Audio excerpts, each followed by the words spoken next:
Hello everyone, how are you doing? This is MD Tech here with another quick tutorial. In today's tutorial, I'm going to show you guys how to resolve if Audacity cannot find any audio devices. And it says that you will not be able to play or record audio. And it'll say error, internal port audio error. So this should hopefully be a pretty straightforward tutorial, guys. And without further ado, let's go ahead and jump right into it. First thing I'd recommend doing would be to actually restart your system and then see if that resolves the problem just by doing that.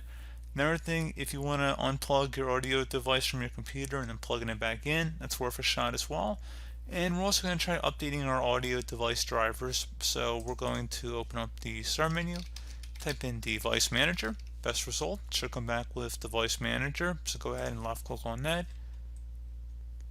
You would expand the Sound, Video, and Game Controller section. Just double click on it, and then whatever audio device is listed under here, you want to go right click on it and select Update Driver.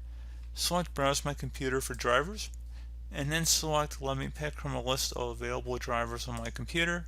Select whichever one's most compatible, or if there's a generic one you can select that, but generally if you have a manufacturer provided one, I'd go with that one as my first choice. And then we're going to go select Next, select Yes. Give it a moment here, and it should say it has successfully updated your drivers.